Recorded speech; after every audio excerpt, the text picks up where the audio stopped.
Hello दोस्तों, मैं हूं गिरीश चौधरी। ग्रोव मोर में आप सबका स्वागत है। अब इस वीडियो में हम देखेंगे कि जो डेटा है हम कितने अलग अलग तरीके से रिट्रीव कर सकते हैं। तो सबसे पहले इस वीडियो में हम देखते हैं कि जो नॉर्मली हम डेटा रिट्रीव करते हैं, सभी डेटा हमें रिट्रीव करना है तो कौन से तरीके से रिट्रीव कर सकते हैं, ऑब्जेक्ट वे से भी और एसक्यूएल वे से भी। एसक्यूएल वे तो नॉर्मल है, आपको सिर्फ कर्सर एक्सेस करना है और अगर एसक्यूएल का नॉलेज है आराम से वो क्वेरी लिख सकते हैं। इसमें भी कोई बड़ी बात नहीं है, ये भी ऑब्जेक्ट वे भी ईजी है। अगर आपका मोंगोडीबी का बैकग्राउंड है तो कोई प्रॉब्लम नहीं है तो आप मेरे मोंगोडीबी के भी ट्रेनिंग ट्यूटोरियल अभी आने वाले हैं, उसको भी आप फॉलो कर सकते हैं। ठीक है, बेसिकली चलिए यहाँ पे हम देखते हैं कि जो रिकॉर्ड्स को अलग अलग वे से हम कैसे रिट्रीव कर सकते हैं।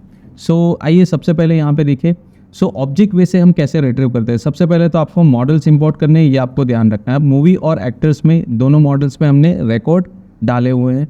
अब यहाँ पे मे बी हम नया एक ले लेते हैं शेल मोड, क्योंकि मे बी हो सकता है कैश में ना हो, कैश मेमोरी में डेटा ना बचा हो। तो यहाँ पे चलिए हम लिखते हैं दैट पाइथन manage.py और शेल। तो इस शेल पे हम जाते हैं जिसमें पाइथन के एग्जीक्यूशन हम कर सकते हैं। ठीक है, अब यहाँ पे देखिए हमने क्या लोड करना है। तो जैसे हमारे लोड करते हैं हम सर्विसेज से, सर्विसेज डॉट मॉडल मूवी और एक्टर को हमें लोड करना है। ठीक है, उसी में से हम डेटा को एक्सेस करेंगे। बाकी मॉडल में आप खुद ट्राई कर सकते हैं। सपोज़ यहाँ पे मैं लिखता हूँ, ये देखिए कुछ इशू आ रहा है। यहाँ पे माई एप्स लिख देता हूँ, उसके हिसाब से शायद आ रहा होगा।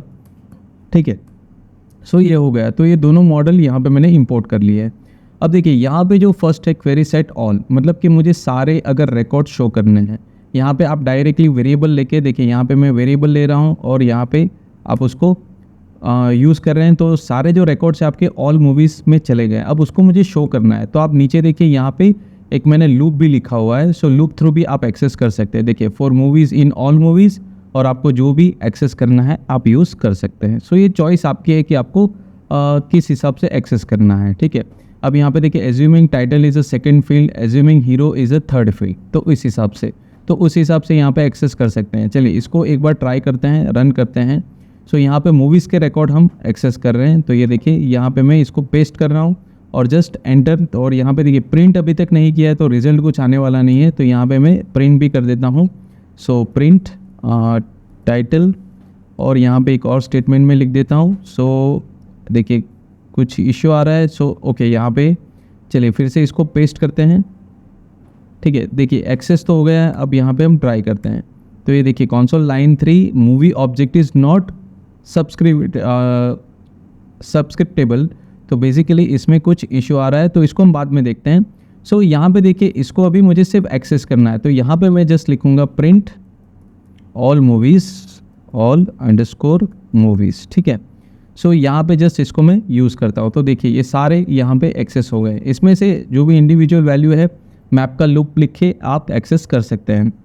अभी हम यहाँ पे लूप और वो सब नहीं करने वाले हैं, क्योंकि यहाँ पे हम नॉर्मल ऑब्जेक्ट या एसक्यूएल वे से कैसे डेटा एक्सेस करते हैं वही सीखने वाले हैं। तो वो आपको आना चाहिए, ताकि कभी कुछ इश्यू आ जाता है आपका डेटाबेस में या क्वेरीज में तो आप उसको शॉर्ट कर सकते हैं। ठीक है, यहाँ पे देखिए एक्टर का भी इसी हिसाब से आप लोड कर सकते हैं। आपको वेरिएबल में नहीं लेना है, कोई बात नहीं, आप डायरेक्ट इसको कॉल कर सकते हैं। तो डायरेक्ट ये आपको डेटा बताएगा। ये देखिए actor dot objects dot all, तो ये सारे रिकॉर्ड्स आपको शो करेगा। ठीक है, नाउ सपोज यहाँ पे हम देखते हैं कि इस तरह से देखिए यहाँ पे मैंने टाइटल इस तरह से आप ले सकते हैं। लूप से अगर मैं बता रहा हूँ तो यहाँ पे ये देखिए यहाँ पे मैंने मूवी के लिए मैं इस तरह से लिखता हूँ, क्योंकि मेरा मैप में है, ऑल मूवीज़ में मैंने स्टोर किया हुआ डेटा। तो इसको लूप में आप इस तरह से देख सकते हैं।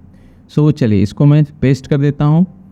यहाँ पे देखिए अब मैं अगर एंटर करता हूँ यहाँ पे ये होगा, पर यहाँ पे हमने प्रिंट कुछ नहीं किया है तो उसकी वजह से इशू आ रहा है। तो यहाँ पे चलिए हम प्रिंट भी कर देते हैं। तो बेसिकली यहाँ पे हम कुछ लिख देते हैं। ओके, तो प्रिंट, और यहाँ पे लिख देते हैं टाइटल, और यहाँ पे एक और प्रिंट लिख देते हैं हीरो। ठीक है, इस तरह से हम सिर्फ प्रिंटिंग ऑपरेशन लिख रहे हैं और कुछ नहीं। यहाँ पे आप इस तरह से लूप से शो कर सकते हैं डेटा यहाँ पे भी। यहाँ पे हम ये देखिए सारा पेस्ट हो गया। एंटर कीजिए और एक बार एंटर, तो ये देखिए ये इस तरह से भी रिकॉर्ड आप लूप से प्रिंट कर सकते हो। पर ये हम जब हम टेम्पलेट मोड पे जाएंगे तो HTML पेज पे या वहाँ पे हम एक्सेस करेंगे लूप थ्रू। अभी ये जस्ट एग्जांपल आपको बताया कि इस तरह से आप डायरेक्ट डिक्शनरी के डेटा आप इस तरह से एक्सेस कर सकते हैं। क्योंकि आपका डेटा जो है वो डिक्शनरी लेवल पे ही आता है। देखिए अगर मैं इसको रन करता हूँ तो बेसिकली आपका डेटा डिक्शनरी लेवल पे ही शो करता है, दैट की वैल्यू की वैल्यू की वैल्यू उस हिसाब से ही आता है, ठीक है। सो चलिए अब यहाँ पे दूसरा मेथड है वैल्यूज़। अगर देखिए मैं movies dot objects dot values, यहाँ पे क्या है ऑल लिखा है मैंने, अगर मैं सिर्फ वैल्यूज़ यहाँ पे लिखता हूँ तो वो क्या प्रिंट करेगा।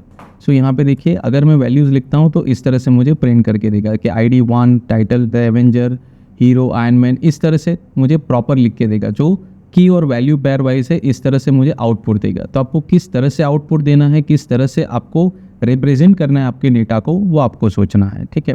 अब यहाँ पे देखिए movie objects dot value list, देखिए यहाँ पे सिर्फ वैल्यू है और यहाँ पे वैल्यू लिस्ट है, तो इसको हम देखते हैं कि वो क्या रिप्रेजेंट करता है, किस तरह से डेटा शो करता है। तो ये देखिए अब यहाँ पे वो किस इस तरह से डेटा शो करेगा। सो यहाँ पे देखिए 1 the Avengers end iron man, मतलब कि की नहीं शो करेगा, आपको सिर्फ वैल्यू शो करेगा। सो इस तरह से भी आप डेटा एक्सेस कर सकते हो। अब यहाँ पे देखिए query set to retrieve specific field, अब देखिए टाइटल और हीरो, तो यही चीज़ यही फील्ड मुझे चाहिए। सो दूसरी जो फील्ड है वो मुझे नहीं शो करनी है। तो ये देखिए इस तरह से आप सिर्फ टाइटल और हीरो, उसी हिसाब से आप जो भी कॉलम शो करना चाहते हो वैसे आप शो करवा सकते हो, ठीक है। Now specific column using values, तो यहाँ पे देखिए मुझे सिर्फ वैल्यू लिस्ट से मुझे सिर्फ टाइटल शो करना है, ठीक है, मूवीज़ का, तो वही चीज़ मैं कर रहा हूँ और फ्लैट ट्रू रखना है आपको। सो यहाँ पे देखिए सो ये कुछ इस तरह से आएगा। अगर फ्लैट में फॉल्स रखता हूँ तो क्या होता है, चलिए देखते हैं। सो फॉल्स, तो ये देखिए यहाँ पे कैसा है, सिंगल कोट्स पे आपके डेटा आ जाएगा। तो मुझे सिर्फ फ्लैट स्ट्रिंग में चाहिए, उस हिसाब से डेटा चाहिए। अगर आपको क्वार्ट्स बेस पे चाहिए तो आप उस हिसाब से ले सकते हैं। सो आपकी चॉइस है कि आपको डेटा किस फॉर्मेट में आपको रिट्रीव करना है, ठीक है। सो चलिए फ्लैट को हम ट्रू ही रहने देते हैं। सो अब यहाँ पे ये ऑब्जेक्ट वे से हैं कि ऑब्जेक्ट वे से ये सारे डेटा आप कैसे एक्सेस कर सकते हैं, वैसे ही एसक्यूएल वे से हैं। सो यहाँ पे देखिए सिलेक्ट स्टार फ्रॉम, अगर होम पेज मूवी करूँगा तो जितनी भी मूवीज़ है सारी मुझे शो करेगा, all movies and cursor dot fetch all, ठीक है। सो यहाँ पे अगर मैं रन करता हूँ, ठीक है, इसको मैं डायरेक्टली रन कर सकता हूँ, कोई इश्यू नहीं है। इसको आप व्यू में भी रन कर सकते हैं, ये आपकी चॉइस है, व्यू बना के रन करना है। अभी हम सिर्फ टेस्ट कर रहे हैं इससे, ठीक है, इसमें कोई इश्यू नहीं है अभी। सो यहाँ पे देखिए कनेक्शन अभी तक हमने उसको रिट्रीव नहीं किया है, तो कनेक्शन को आपको यहाँ पे इंपोर्ट करना पड़ेगा, तभी ये काम करेगा, क्योंकि ये एसक्यूएल व्यू है। सो यहाँ पे इसको रन करते हैं और यहाँ पे इसको वापस मैं पेस्ट करता हूँ, कॉपी एंड पेस्ट, ठीक है। सो अब यहाँ पे मैं करूँगा तो ये देखिए यहाँ पे एग्जीक्यूशन इशू आ रहा है, that observe exception was direct cause because the following exception. देखिए यहाँ पे कुछ एरर देखते हैं तो क्या होता है। So no such table home page underscore movie, चलिए सही बात है, होम पेज तो है ही नहीं, हमने तो सर्विसेज में बनाई है। सो कोई बात नहीं, यहाँ पे सर्विसेज कर देते हैं, ठीक है। सो ये आपको ध्यान रखना है कि आपका जो टेबल का नाम है वही होना चाहिए, और नहीं हुआ कोई बात नहीं, आपको एरर पकड़नी भी आनी चाहिए। सो यहाँ पे अब देखिए ये आपका डेटा आ गया, ठीक है। देखिए ये यहाँ पे ऑब्जेक्ट रिटर्न कर रहा है। अब यहाँ पे ऑब्जेक्ट रिटर्न कर रहा है पर हमने प्रिंट कुछ नहीं किया है, क्यों, क्योंकि ऑल मूवीज़ में सारे डेटा है। तो यहाँ पे अगर मैं लिखता हूँ प्रिंट ऑल अंडरस्कोर मूवीज़, ठीक है, अब इसको मैं प्रिंट करता हूँ तो ये देखिए मेरे सारे डेटा यहाँ पे होंगे। अब इस डेटा को मुझे लूप से प्रिंट करना है, तो नीचे देखिए यहाँ पे ये भी मैंने लिखा हुआ है, तो यहाँ पे भी आपको सिर्फ प्रिंट ही करना है।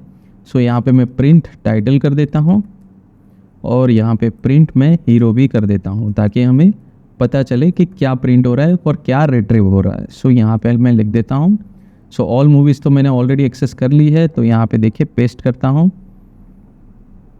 ठीक है। अब एंटर करते हैं तो ये देखिए आपको इस तरह से रिट्रीव करेंगे। सो इस तरह से आप वैल्यू प्रिंट कर सकते हैं एसक्यूएल व्यू से, और ऑब्जेक्ट व्यू से कैसे लूप से करते हैं वो भी मैंने आपको बताया। अब यहाँ पे देखिए दूसरे जो मेथड्स हैं, तो ये देखिए सिलेक्ट स्टार फ्रॉम सर्विस, तो यहाँ पे उसके बताएगा, एक्टर्स के लिए उसके सारे रिकॉर्ड्स बताएगा, तो ऑलरेडी है। सो आप ये टेस्ट कर सकते हैं। Now select title from home page movie, सिर्फ मुझे टाइटल कॉलम के सारे रिकॉर्ड्स बताएगा, जैसे हमने यहाँ पे एक्सेस किया था कि टाइटल के मुझे सारे रिकॉर्ड्स चाहिए, ये इस तरह से, वैसे ही यहाँ पे मुझे ये बताएगा कि टाइटल के मुझे सारे रिकॉर्ड्स चाहिए, मतलब कि मूवी जो ये टेबल है उसके सिर्फ टाइटल कॉलम के मुझे सारे रिकॉर्ड शो करना है, ठीक है। सो यहाँ पे हम ऐप का नाम चेंज कर देते हैं। सो जस्ट रन करते हैं, ठीक है, और यहाँ पे हम पेस्ट करते हैं, पेस्ट। सो देखिए अभी तो मूवी टाइटल्स में ही आ गया होगा, तो यहाँ पे हमें मूवी टाइटल्स पहले प्रिंट करना पड़ेगा। So print that movie underscore titles, ठीक है। सो अब मैं प्रिंट करूँगा, देखिए सारे मूवीज़ के टाइटल्स आपको यहाँ पे दिखेंगे। सो इस तरह से भी आप एसक्यूएल व्यू से डेटा रिट्रीव कर सकते हैं। ये आपकी फ्लेक्सिबिलिटी है कि आपको ऑब्जेक्ट वे से डेटा एक्सेस करना है या एसक्यूएल वे से, दोनों ही कोई इश्यू नहीं है, आप अपने हिसाब से कर सकते हैं। पर ऑब्जेक्ट वे इम्प्लीमेंटेड है तो काफ़ी बेहतर तरीका है ऑब्जेक्ट वे से, अगर आप डेटा मैनेज करते हो तो, ठीक है। वैसे ही सेम यहाँ पे अगर आपको एक्टर टेबल से सिर्फ नेम कॉलम का सारा डेटा एक्सेस करना है तो ये भी आप कर सकते हैं। सो इस तरह से आपको सारे डेटा अगर एक्सेस करना है, सारे रिकॉर्ड्स एक्सेस करने हैं, पर्टिकुलर कॉलम के ही सारे रिकॉर्ड्स एक्सेस करने हैं, वो इस वीडियो में हमने देखा। ऑब्जेक्ट वे से भी देखा और एसक्यूएल व्यू से भी देखा। दोनों में से जो तरीका आपको सूटेबल हो या दोनों ही आपको आए तो वो बेहतर रहेगा, ताकि अगर किसी और की कोडिंग आप स्टडी करते हो तो आपको कन्फ्यूजन में ना हो कि ये क्यों लिखा है। सो आपको ये चीज़ भी बहुत अच्छी तरह आनी चाहिए, ठीक है। सो आज का वीडियो पसंद आया तो लाइक कीजिए, शेयर कीजिए और लाइव नोटिफिकेशन के लिए बेल आइकन पे क्लिक कीजिए। आज के लिए धन्यवाद।